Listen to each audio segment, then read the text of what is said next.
Shabbos has even said so in the past. He believes that Jews should vote in Jewish interests first. And I think it's quite clear that Jewish interests include the state of Israel. And I don't think it's controversy to say that Israel is not America.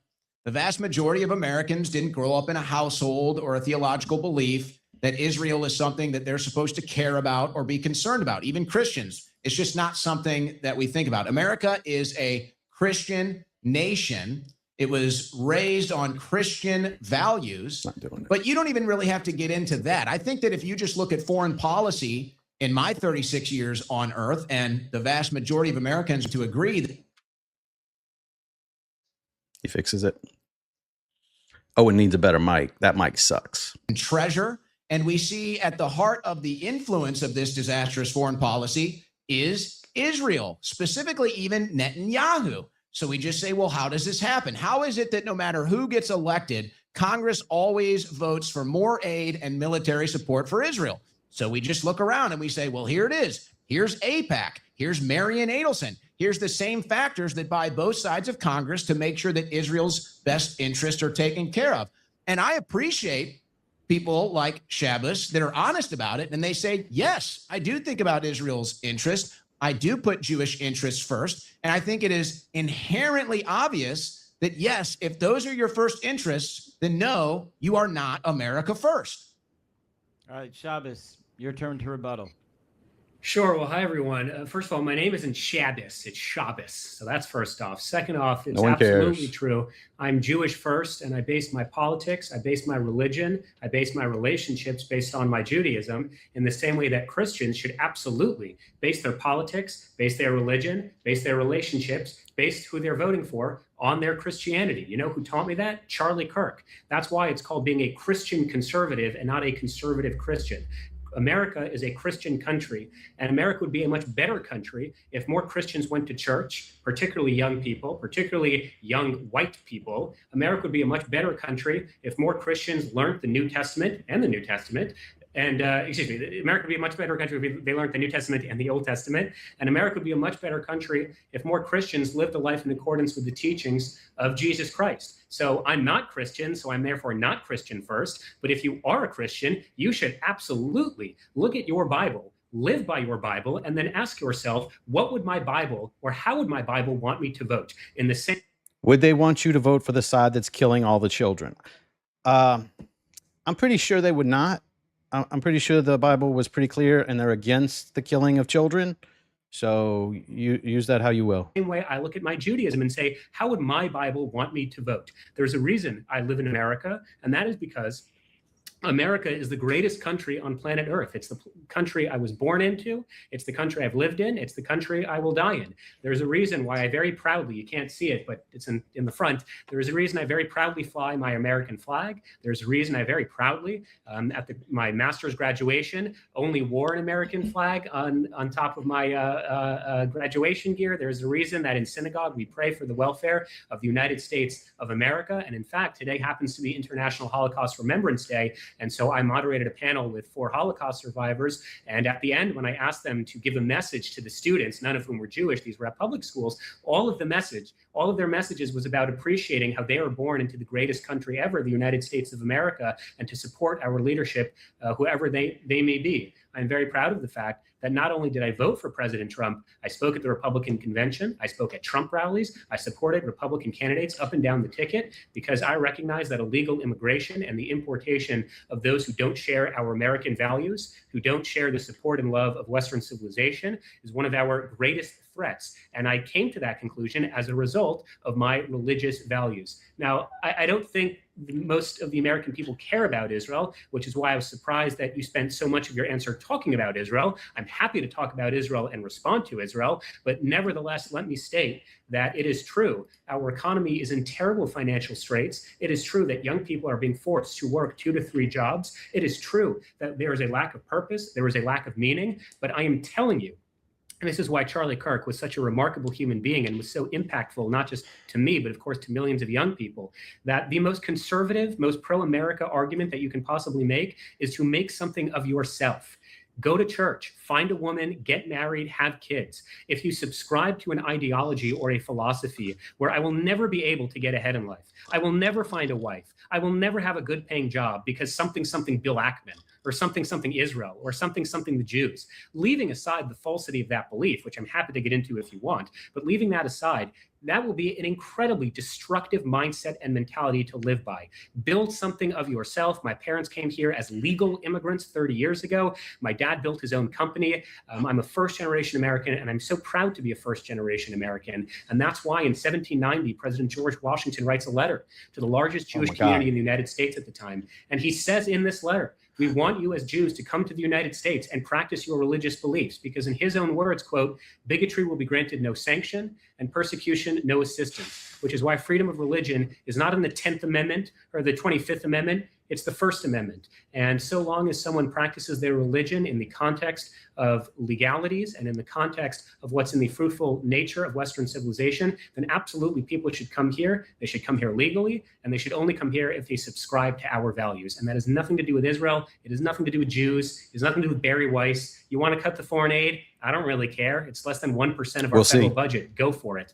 But the biggest problem we have in the West is the demoralization of young people and podcasters who continuously lie to their audience. And unfortunately, Owen, you are, and I'm happy to get into that later, you are a perfect example of someone who objectively and consistently lies. The idea that I would ever support throwing anti-Semites in jail is A, retarded, B, something I never once said, and C, flies in the face of what I've been saying for the last 3 years, which is hate speech is absolutely free speech. And I condemned the Senate Democrats and Chuck Schumer when they put forth the resolution condemning Nick Fuentes, because I had said you absolutely, as the United States government, cannot dictate or condemn how Americans exercise their free speech rights. So hate speech, you can be as anti-Semitic as you would like. Hate Christians as much as you want. Hate Muslims as much as you want. I don't care. What I do care about, and this, Owen, is the part of my talk that you deliberately did not include. It was a 90-second clip. You only included 30 seconds, so I'll accept your apology later. The part that you did not include was when I said, all I care about is when you commit crimes, rather than sending you to a Holocaust museum, which is what has been done in the past, and I'm happy to give you examples of that, you be sent to jail. I don't believe in cashless bail. I don't believe in far-left judges who don't provide punishment, and I don't believe in diversion programs. I believe if you commit crimes, physical actions, the only response should be you be sent to jail. But apparently, Owen, you believe, just like far-left judges, that that's not an appropriate response, and I'd love to hear why. Owen Shroyer. You know, I got to be honest. I didn't think you'd be such a slimy chameleon. I thought you'd have a little more. Oh, the blood is. Okay, that was such a filibuster. That's all that these Zionists can do. They just filibuster so long that you can't remember all the stupid shit they say. He's from the Ben Shapiro School of Debate. But I will say this, the percent of the budget argument is so stupid. Yes, it's a small percent of our budget. What percent of the budget is it for Israel, though? It's a big percentage of your budget, ain't it? So that's not really a point here. Like, it doesn't matter how small of a percentage of our budget it is. It was a small percent of our budget that was going to fund all the stupid shit that Doge got rid of too, wasn't it? But we still got rid of it because we don't need to be paying that. We don't need to keep you on as a fucking vassal state just to tell us what to do. Is coming out, guys. Let's go. I thought you'd have a little more honor and integrity, but instead you start off like that. So that's fine with me. But it's funny, you sit here, you talk about the far left. You've been a lifelong Democrat. You've stood for abortion rights, and you're going to sit here and talk about left-right paradigm? And I do think it's kind of odd. How did you get access to the RNC, if you would mind humoring me? Yeah, happy to answer. So first of all, when you say I've been a lifelong Democrat, I'm 25, so I've only been able to vote in 2 elections. But it's true, just like Donald Trump, I was a registered And he bragged about being a lifelong Young Turks viewer. Democrat, just like Donald Trump. I supported abortion. In fact, just like at least half of his cabinet, like Tulsi Gabbard or RFK, we supported a strong strand of liberal ideologies, not just on abortion, but on climate change, on immigration. And then, similar to Tulsi Gabbard, similar to Donald Trump, similar to J.D. Vance, we had a cultural awakening. we decided and we realized that even though Donald Trump, for example, was a Democrat who was on record supporting pro-choice, nevertheless, our country is experiencing not only the demoralization of young people, but the destruction of our values. So in terms of how I got asked to speak at the Republican convention, I filed a lawsuit against Harvard University pertaining to their civil rights violations of American Jewish students on campus. It had nothing to do with speech, it had everything to do with action. So for example, there was an American student at Harvard Business School who was physically assaulted on campus. You could watch the video, it's free on YouTube.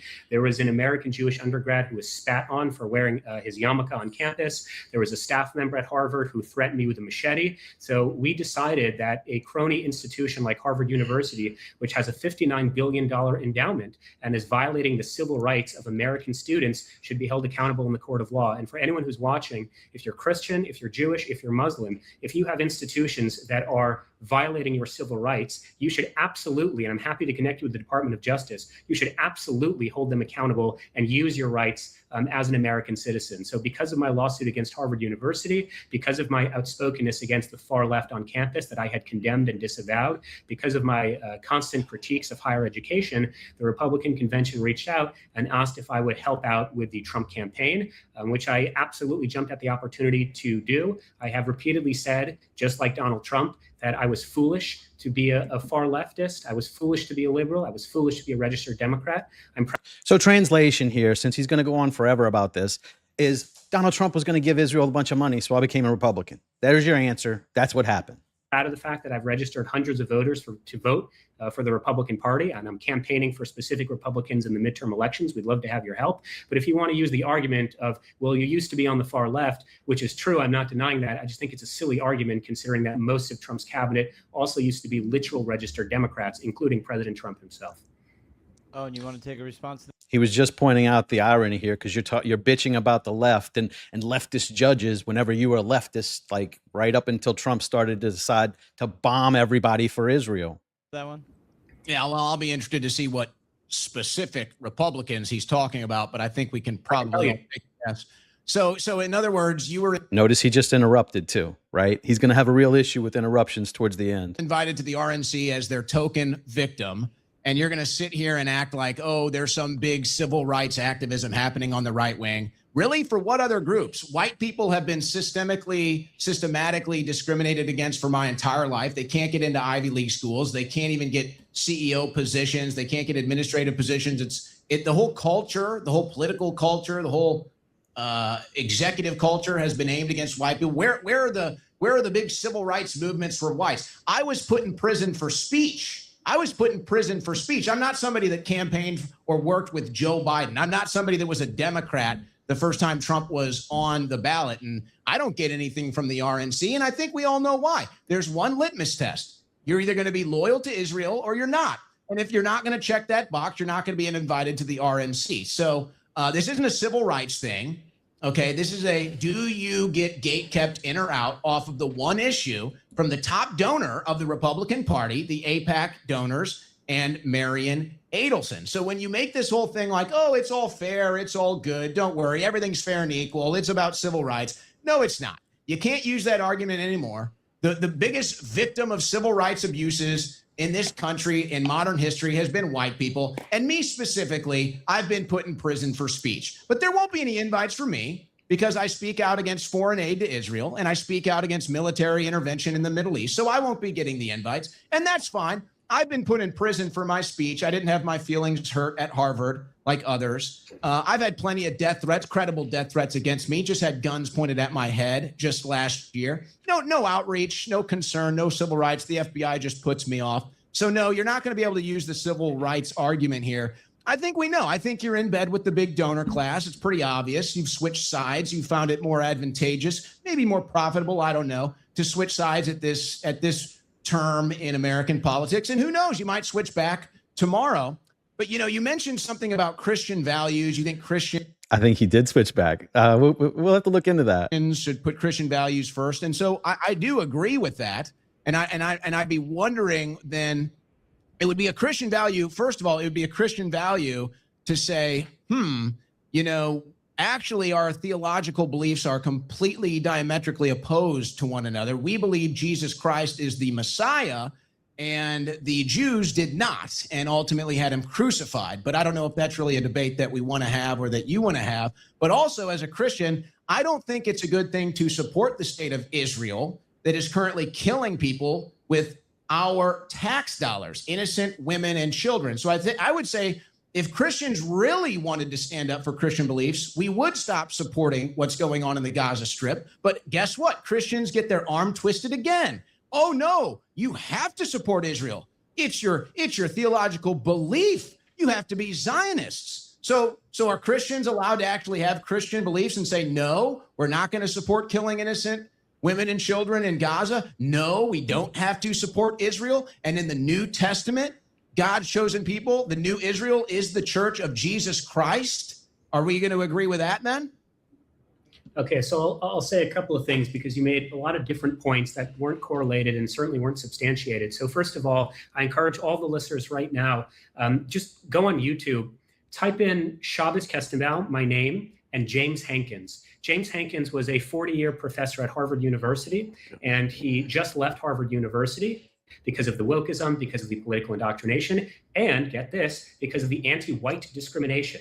And when you watch our interview that we filmed at PragerU just last week, I asked Professor Hankins about the rampant anti-white discrimination, because Harvard University was not just discriminating against Jewish Americans, they were routinely discriminating against Christian Americans. They were routinely discriminating against Asian Americans. And yes, they were and continuously discriminate against Christian Americans, which is why white Americans, which is why you should all read the lawsuit that we filed against Harvard University. And we specifically said that what is happening to Jewish Americans is not happening in a vacuum. It is also happening to Christians. It's also happening to white people. So again, it seems like you just have a lot of grievances. I'm not entirely clear as to why I'm the target of those grievances, considering that. Hang on. Whoa. Hang on. Relax. I let you speak. You let me speak. That's how we do debate. So relax. I'll let you speak. So in terms of this unsubstantiated claims, you keep mentioning Israel, and I've already conceded, correct. I don't think the United States should give any foreign aid. It's interesting, though, because number one, foreign aid comprises less than 1% of the federal budget. Number two, Israel doesn't even receive the majority of foreign aid. But nevertheless, I agree with you. Let's cut all the foreign aid. But again, what I find so problematic about this conversation is it's in such bad faith, because no one talks about for the fact just last year, we gave $1.3 billion to Somalia in foreign aid. We gave $800 million to the Palestinians in foreign aid. We gave, I think, about $2 billion to the Nigerians in foreign aid. So no one... All third world countries, not countries with UBI and fucking paid health care. Y'all living in Wakanda and we're financing it. There's a difference. They're not doing that in Nigeria. Talks about any of that because no one really cares. They're just obsessed with Israel. And again, I'm still happy to concede the argument that we should cut off all foreign aid. In terms of I didn't support Donald Trump the first time, again, I was 16 years old. So I think you have a lot of grievances, some of them valid, some of them less valid, but to sort of accuse me of not supporting Trump, again, I was in 10th grade in high school. And again, Donald Trump was a registered Republican, a registered Democrat before he became a registered Republican. And if you want to make the accusation... Good point. He sucks too. That you were arrested for free speech. I mean, your arrest record is public. I think it had more to do with January 6th, but I'm happy to talk about that later. But people can Google that for themselves. What I will say is if you want to make the argument... I'll invite you to Google that. He did not go into the premises at all. They arrested him clearly for speaking. It's all in there. Go Google it. That those who are against foreign aid aren't invited to speak at the Republican convention. That is just ludicrous and objectively not true, because Vivek Ramaswamy, for example, who is probably the most outspoken against foreign aid to Israel, not only did he speak at the Republican convention, he was one of the forerunners for the Republican nomination, and he'll probably be the next governor of Ohio. Don Jr. spoke at the Republican convention. I mean, there are countless Republicans. I go to Capitol Hill pretty often, mostly to talk about higher education, but undoubtedly, as you just proved, people always talk about Israel, and there are a lot of Republicans, obviously in addition to Democrats, who aren't happy with foreign aid. Are y'all seeing the trick here? The Ben Shapiro trick here, where you just talk for 30 minutes for every answer and don't let any interruptions? This is grueling, so it doesn't last much longer. Israel. So again, let's cut it off, sure, but let's also not pretend and let's not lie to young people that the reason the economy is so bad is because less than 1% of the expenditure of the federal budget is being allocated to a country in the Middle East. It's just not true. And again, cut it off, but that's not going to solve any of our fundamental problems here at home. And in terms of, again... Notice he only says that when he knows it's not going to get cut off. I guarantee you, if we get someone in there who cuts it off, he will he will cry quite a bit because his Hasbara check will decrease by a lot. Just the last point, because you randomly threw it out at the end. I'm sort of unclear why. Yet no shit, there are theological differences between Christianity and Judaism. That's why you're Christian and I'm Jewish. That's not really like a right-wing talking point. That's just reality. And again, we are a Christian nation. The founding fathers, except one, were all Christians. So I encourage you, in the same way Charlie Kirk encouraged millions of people, go to church. One of the worst things to happen in this country is that young people have abandoned religious institutions. So absolutely, learn and study the New Testament, live a life in accordance with Jesus Christ. I don't think he's the Messiah, but you do. So great. Believe your religious beliefs. And I think the best part of all of this is American Jews who disagree with you. We're not going to blow you up on subway stations, right? We're not going to commit random knife assaults in Times Square. But guess no, we're going to bribe your Congress, get you into wars, and get your children killed in the sand. That's what they're going to do. So which one does it matter if they kill you on the subway or if they kill your kids in the Middle East? They're still dying. Guess what? There is one religion that will do all of those things, and that's radical Islam. Radical Islam has and will continue to commit acts of terror against not just white people, against every single American. Forget about 9/11. There have been more than 58,000 radical Islamic terrorist attacks on every single country on planet Earth. Just last New Year's, we had 11 people killed in an ISIS ramming truck in New Orleans. So you can hate the Jews as much as you want. I'm really not here to defend that. But what I will say is, irrespective of how much you hate Jews or how much you hate Israel, don't let that be an excuse. I don't mean you, Owen. I'm just saying in general, if one wants to hate Israel. He acts like it's a dichotomy here. Like you can only do one of those. You got to either embrace Israel or else you're going against that. You can't be against both. Like, why can't we fight both at the same time? Like, why do we have to go and get involved in wars in the Middle East for that? We could just fight that here and fight them both at the same time, can't we? Go for it, but don't let that be an excuse for why you do not build a successful life, have kids, have a family, and build a legacy. Oh, and you want to respond, and then we'll move to another question. No, I have no contest there. All right. So in Shabbos, you covered two different questions that I wanted to cover both. The Christian nationalism, but before we go into Christian nationalism, I want to talk about and I'm really curious here. They keep saying it's only 1% of the budget. Why are we responsible for that 1% though? Like that just kind of like it ignores the actual question here. Why are we giving it to you? Like to just say it's just 1%. Well, it's 1% that you don't really deserve. We have a really big budget. We're a big country. So yeah, 1% of a gigantic country like America, that's quite a bit of money. Why are we just giving that to you? Like that's like saying we owe 1 penny of every dollar we make to that country. Why? Why is that? The division inside of the MAGA movement. Owen, you have obviously you were one of the most legendary InfoWars talk show hosts of all time. Having you leave InfoWars, all that took place, the internet largely doesn't know the full scope of things, but we're led to believe that it had something to do about Trump versus anti-Trump. A lot of your podcasts and a lot of people on the right, in the dissident right or the alternative right, however you want to call it, have kind of become questionable about President Trump.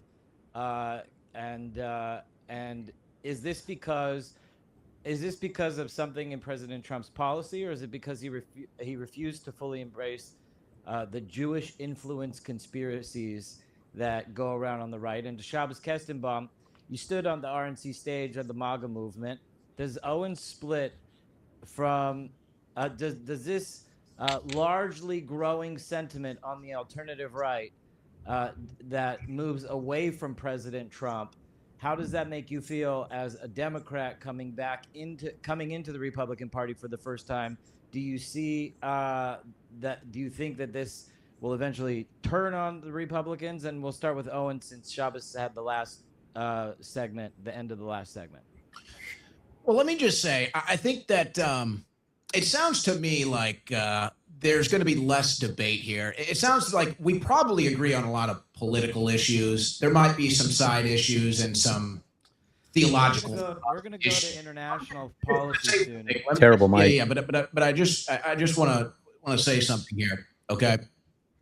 So I think that what we can do, and this is why we have these debates, is to find the common ground and then try to move forward from there. Because I think maybe there's more of that than we anticipate, even in debates like this. But to answer your question, I started with America because I want us to work together. You know, we're all on the same team here. We're all trying to defeat the tranny crazy lefties that want to enslave our children. We already beat them, and so that's the problem. So now we get to the issue. We already protect those children so that they can get on the Epstein list. That's what we got to do.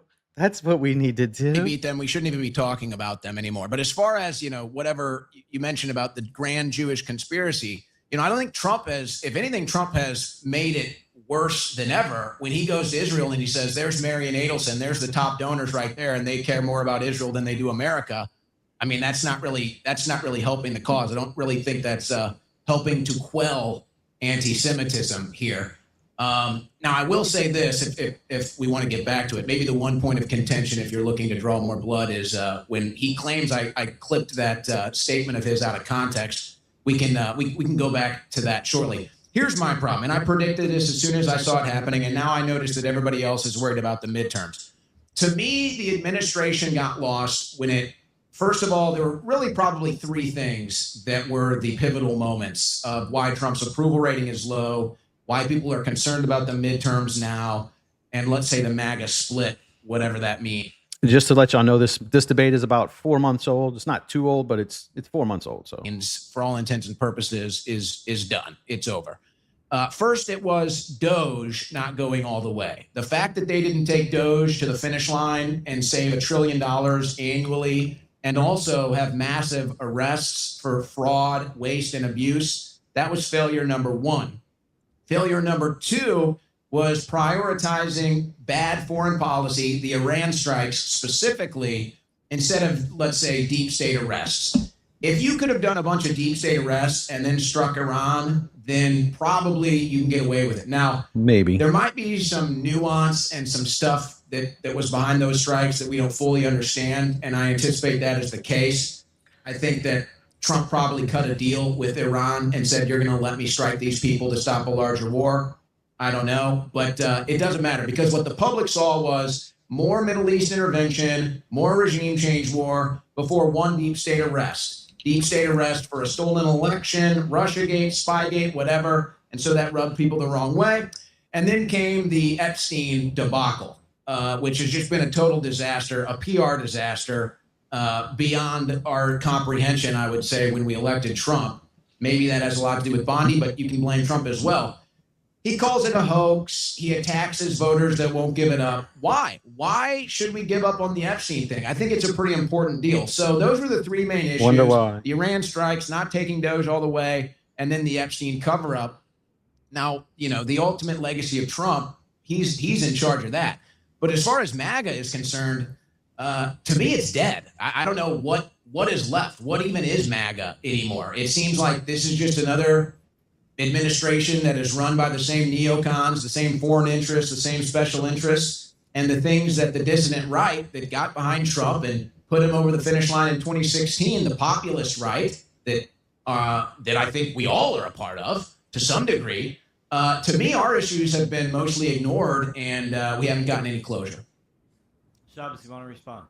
Yeah, so again, the only reason I agreed to debate is because, Owen, you took that clip not only out of context, but then you cut off the most important part. I encourage all of the listeners who are listening right now, just go on my Twitter, because I proudly posted the full video myself. At no point in my life have I ever suggested that those who use speech, whether to hate Christians or to hate white people or to hate Jews or to hate Muslims, should be imprisoned. That's A, again, retarded, B, not what the law currently states, and C, not what I believe in. What I was saying is that we have too many far-left judges who, rather than providing accountability for people's behavior, provide them an opportunity through diversion programs. They say things like this, but it doesn't really matter, because right now, Gabriela Saldana has been arrested in Florida for criticizing Netanyahu. That's where we're at. They can say that all they want because they know it's going to happen anyway. The people they support set the laws, and the laws are that way. So what does it matter that you're saying this in a debate if you're just going to keep supporting the same people who put those laws on the books? programs to simply repent for their sins. And the example I was giving, which again, you deliberately did not include, and this is where I got upset, Owen, and I do think you should apologize, is in 2017, there was a 19th century, it's called the Ashburn Colored School. It's an historic school, I think it's in Virginia. And there were a group of 5 teens and they vandalized this historic school building. They wrote like white power or like live the KKK or something. The point being, they vandalized the school, they trespassed, they smashed windows, they committed a crime. And the judge told these 5 teenagers, I shit you not, so long as you write an essay on the evils of racism and visit a Holocaust museum, we won't send you to prison. And the point I was making is that is fucking retarded. I don't care if people are anti-Semitic, and I don't care if people are racist. I care if people break the law. And if they break the law, the response should only be you go to prison. That's one of the reasons I became MAGA, because you don't give amnesty to illegal immigrants. You either send them to prison or you deport them. That is the point I was making. And the fact that the video that you clipped deliberately, that I agree. When you commit crimes, you should go to prison. And that's why Tom Alexandrovich needs to be brought back to America, because he tried to have sex with a 15-year-old girl in Nevada. And then they just let him go. And he's in Israel right now. And he's not going to be prosecuted because he's from Israel, right? No diplomatic immunity, nothing like that. Just he works for Israel, so he doesn't have to obey our laws. Is that a problem? that got millions of views and got me hundreds of death threats over something that A, I didn't say, and B, I don't believe in. That's what really pissed me off. And so again, I am going to badger you on, at least at the end of this debate, you should offer an apology. Now, to get to the substantive point of your question, Adam, if you want to talk about a grand Jewish conspiracy, I think what people are probably referring to is AIPAC. You can correct me if I'm wrong, but I imagine that's probably like the boogeyman these days. So it's a big one, yeah. Is an acronym. The American Israel Public Action Committee, I think, is the acronym. I don't support them. I'm not involved with them. I'm sure all the comments right now are saying I get paid $7,000. Let me be clear. I live in a shitty one-bedroom apartment in LA. If any organization is offering me $7,000, whether it's the fucking Jews or the Muslims, I will gladly take it, but unfortunately they're not. I don't support AIPAC. Having said that, though, AIPAC is run by Americans. It is for Americans. Its board is exclusively for Americans, and they are using their constitutional rights to lobby their government. Now, if we want to have a debate right now, Owen, Adam, and myself, about the degree at which Americans can lobby their government, the degree by which Americans have access to their members of Congress, I agree with you. Let's have that debate. We should really regulate and restrict the amount of corrupt, really just out-and-out corruption happening on Capitol Hill every day. However, it's a bizarre fixation because Indian Americans also have a political action committee. It's called UNISPAC. Armenian Americans have ANCA. Greek Americans have HALC. Ukrainian Americans have the UCCA. Registered. These are all Americans lobbying for countries that they believe support American interests. You don't have to like them. You don't have to agree with them. But to say there's a Jewish conspiracy, again, the problem I have with the corners of the internet that say these things is I'm happy to be convinced that I'm wrong, but you have to substantiate the claim. So for example, last year alone, and everyone can fact check me, and this is on Open Secrets primarily, last year AIPAC spent $100 million, okay, which is less than the Chamber of Commerce. It's less than the National Real Estate Association, but it's still a lot of money, I'll give you that. However, if we want to talk about foreign influence and foreign interference, how come none of us are bothered by the fact that the Chinese Communist Party spent close to $500 million on foreign lobbying last year? How come no one is getting pissed off at Japan? Are we fighting wars for China right now? Or are we fighting wars for Israel right now? It's pretty easy to see which one of those has a bigger lobby group in our country.